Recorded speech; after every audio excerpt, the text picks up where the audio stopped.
Welcome everyone. Today we are going to sit down and chat with Raquel from RD Calligraphy. She was our guest artist for April for the subscription box. So if you're new around here, I started a monthly subscription where you learn calligraphy and lettering, and each month I collaborate with an amazing artist so that I can share with you new tools and new lessons and all of the fun stuff. So today we're going to chat with Raquel, and we'll just start and have her introduce herself.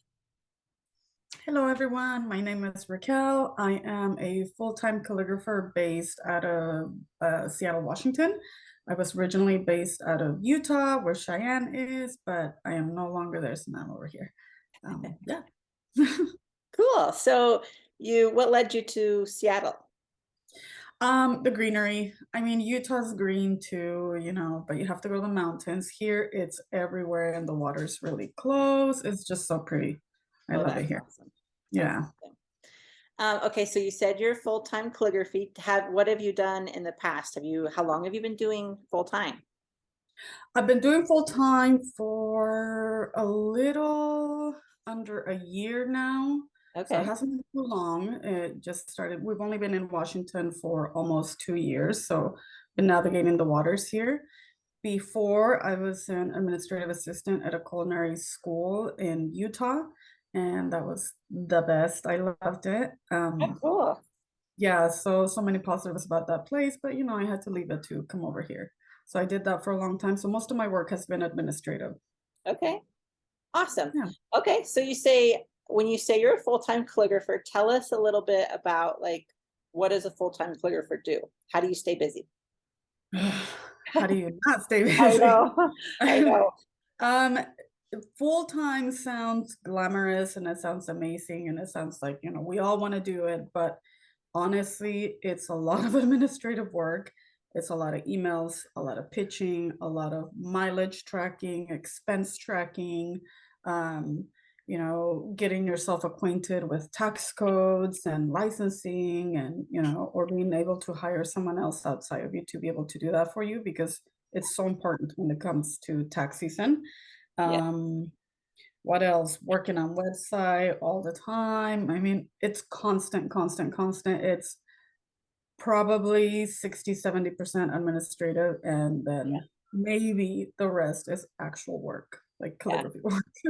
Yeah. I know. I always tell everyone I didn't necessarily realize I had to be like a website developer and a marketing specialist and a photographer and a videographer and all of these things. And an SEO person.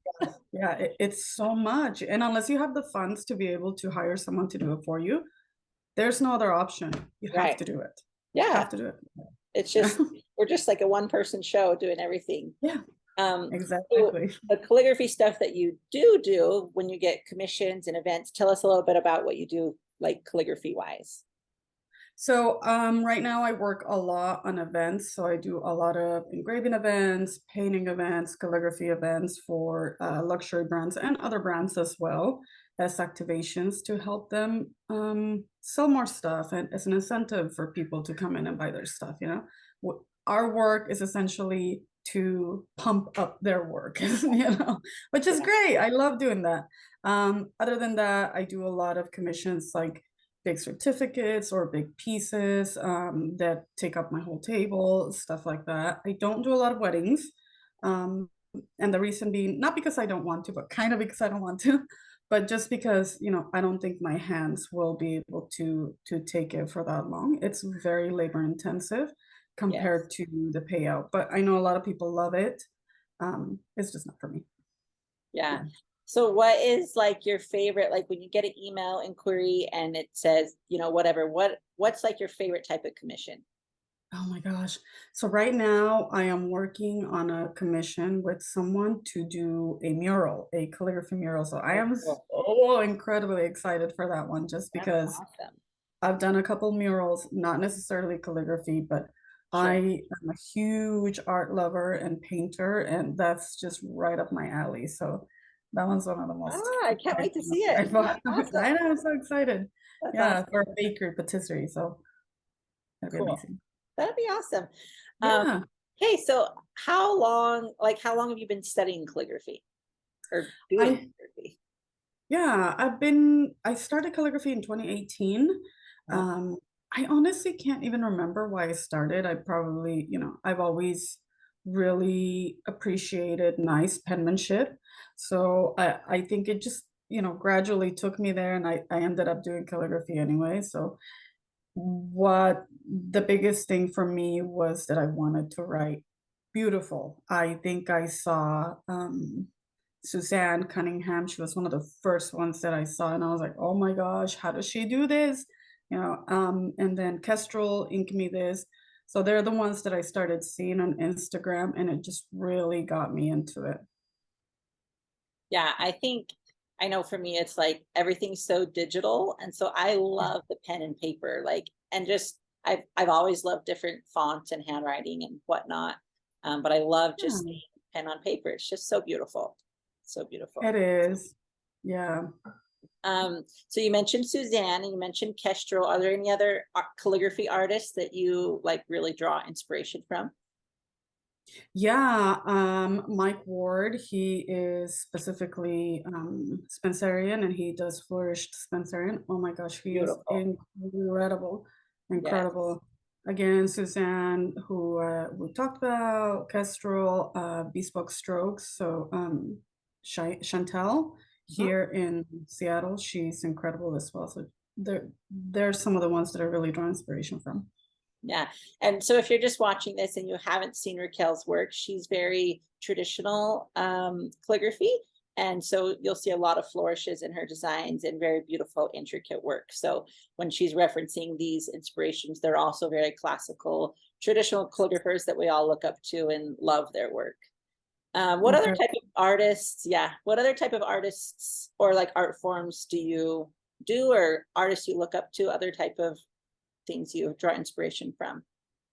I like following lettering artists in general. I can't give you names specifically, but I just lettering in general, Yes. illustration, I really like. Again, I'm a big art lover, so I follow a lot of like classical music accounts, and a lot of like painting accounts, and Renaissance paintings and stuff like that. I'm just old in my heart, I guess. I don't Oh, know how to say. I, Like an old art lover. yeah. No, I like that's it. great. So That's always have, ever since I was a little girl, so everybody always thought I was weird because I was a little girl listening to classical. Yeah. oh, Yeah. that's great. I love it. And your work's just so beautiful. I love it. Thank Um, you. so tell me, do you have any books that you've learned from that you might recommend, like 2 or 3 books that you would recommend? I don't. Is that bad that I don't have any Oh, books? Everything is so digital right now that in reality it's a watch everyone, try it myself. If I can take a class, I'll take a class. But I don't have anything here. well, I don't know. that's totally fine. It's like some people are strictly books. Some people are Mhm. strictly like, no, I don't look at the books. I just watch and then I do, like kind of like you mentioned. So Yeah. you're more of a watch and do kind of person. Yeah, I mean, I would love the books because it's so nice to have the reference, but I guess I've never gotten around to getting one, I which like should. I like Mike Soul's books. Yeah, They're really, definitely. He's incredible too. yeah, And they're really he good. is just, wow. Yeah. And then I was going to ask you, what about like your favorite calligraphy tools, like that every calligrapher should have? Like, what's Oh, your top, like, if you go to sit down and practice, what are you going to grab? okay. I have it like right here in front of me. I have like my Okay. little area right here in front of me. Okay. The biggest things that I always have in front of me are these two. Oh, So yeah. this is the Fonts Porter. Mhm. And this one is the Stabilo. These two, I love them. In addition to obviously just like a normal mechanical pencil. Uh-huh. Um, these little bendy rulers, I think they're the Oh, Westcott. Yeah, Westcott. Yeah. I I don't know how I lived without them. They make them in all sorts of like gigantic different Sizes. sizes. Yeah, so get yourself some, and they're super affordable. But they're nice because they're see-through. So like when you're drawing guidelines, you can like line it up and stuff. I love them too. Exactly. And they work on anything too. So if you wanted to write on something round or something, Yeah. square, or that kind of has like an edge on it, they're amazing. And then this one, I've had this one for so long. Oh, It's my favorite. As you can tell, I've had it for that long. It's just disgusting, but it's from Creative Ink Holders, yeah, and I it love. holds your ink. I got the first one when they first came out because I really needed one. And this one, the way that it is inside, it holds every single type of Every shape day. of bottle, and it just holds your ink. I love it. That's It perfect. goes So with me everywhere. yeah, so if you're not familiar with that, it holds it at an angle so that when she dips her nib, she's not like dipping clear into the jar, but she can just dip it right in. It holds it at a nice angle. So that's super handy. Love it. That's a great like Exactly. hidden gem. Yeah. It's so nice. I don't know how they came up with it, but they did such a good job. If I do events, I take it with me. I use it here at home, and I it's love so that. durable. I've spilled ink on it so many times, and you wash it out. I mean, it's not perfect. It's kind of gross, But but it's they have amazing. really great products. I've just noticed they're one that's like on a roller ball so that you can Oh, start yeah. it.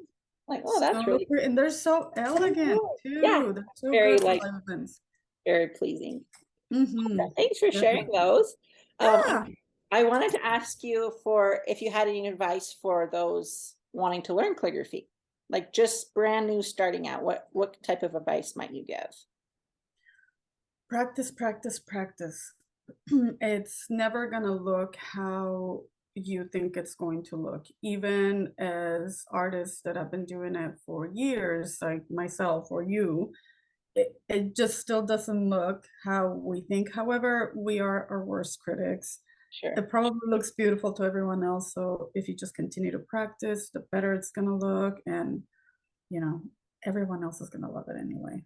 Yeah. So don't doubt yourself, but practice. Yes. Practice. I love that because it doesn't happen overnight. Raquel wasn't a full-time calligrapher overnight. It definitely takes No. practice, and Yes. dedication. So, Yes. and Take then your time to get better, yeah. yeah. And then what about like just artists in general? Any like going full time as an artist? Do you have any advice for shifting into that full time role? Yeah, once you decide to shift to full time, really give yourself a schedule and set boundaries. Sometimes I am in front of my iPad or my computer literally from right after I'm done doing my daily things in the morning, take a quick break to eat, and then take a quick break to make dinner and eat with the family, and then I'm back on it all day. And Yeah, my eyes hurt, and I know it's a productive day, but it's not good for your mental health. It's not good for your business if you get burnt out. It's not good for right. your hands. So physically, mentally, professionally, it's just not good for you. Yeah, Set no, boundaries, follow them.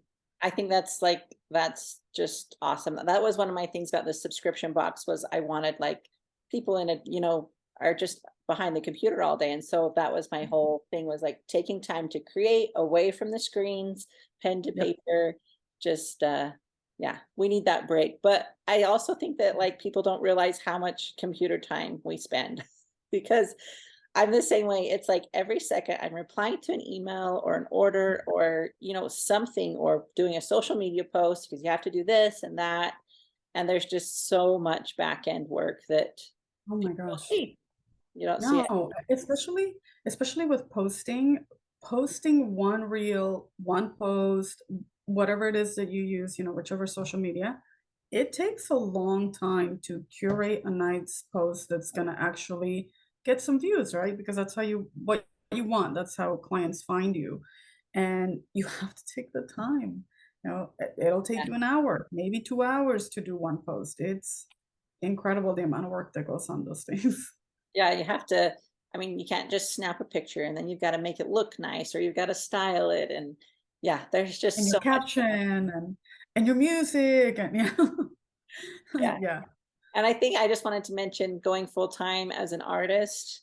I have to remind myself to also take time for myself because I'll, you get so busy making for other people that I don't sit down to practice or create because you get so busy doing stuff for other people. So I Oh my love God. that setting boundaries. That's a huge, huge one as a full time artist. Yeah.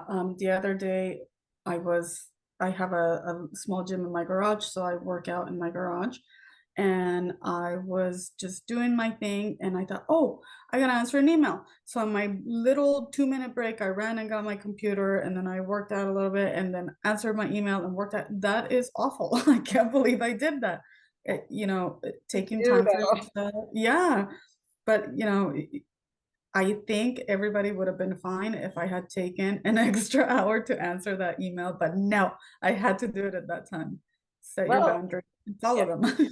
I mean, as Yeah. an entrepreneur, like in any business, when you get an inquiry or a lead, it's like, oh my gosh, you got to be right there on top of it, and you don't want to miss out on opportunities.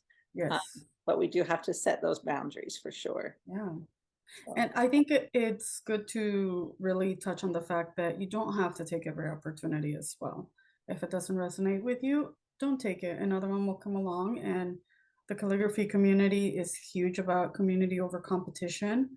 Whatever work that you don't want to take, it's so easy to just pass it to another calligrapher whom you trust, who you know their work, and you can recommend them. It happens the same with you. Sometimes people will send stuff to you. mhm. So don't feel like you have to say yes to everything. The opportunities will not stop. Right. Yeah. And you don't have to monetize everything either. If there's something you Exactly. love to do, keep it for yourself, you know. I've Yep. always said, I can't monetize everything, or you kind of lose your profession. So Yeah, exactly. Yeah, yeah, yeah. that was a good little chat. Um, and then I was going to ask you, because I know you have some fun things coming up. Tell us about your workbook that you're getting ready to launch. Oh my gosh. So my workbook is a technical flourishing. It's basic flourishing and it is for calligraphy. So we're not going to be doing, flourished animals or stuff like that. But I really wanted to take the time to teach what I have learned in my time. And of course, I take inspiration from a lot of artists because we all kind of flourish the same way, but I'm Sure. breaking it down for everybody to be able to create their own flourishes instead of just giving them the flourishes that they can use. And in this way, no matter what script that you're using, you're able to flourish for that particular script. So it's going to be really fun. It really breaks it down. It's so much work. I'm almost done, but it's coming out very, very soon. So I'm hoping for at least one more week and then it's out.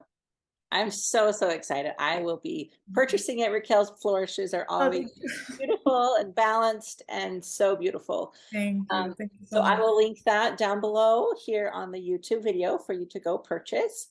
And then I think that kind of wraps up what we had in mind. Do you have anything else you wanted to share with us? No, I'm good. Go outside, enjoy the sunshine, take a walk, put your pen down, put your computer down, stop with the emails, Yeah. just enjoy yourself. You have to take care of your mental health before you can take care of anything else. So, Yeah, thanks so much. If you're interested in learning calligraphy, you can check out Raquel's website. She has some resources there and her new workbook coming. And then I have the subscription box that we do every month. So I'll put both of those links down below, and we'd love to see you along the journey. thank you. Hey, thanks so much.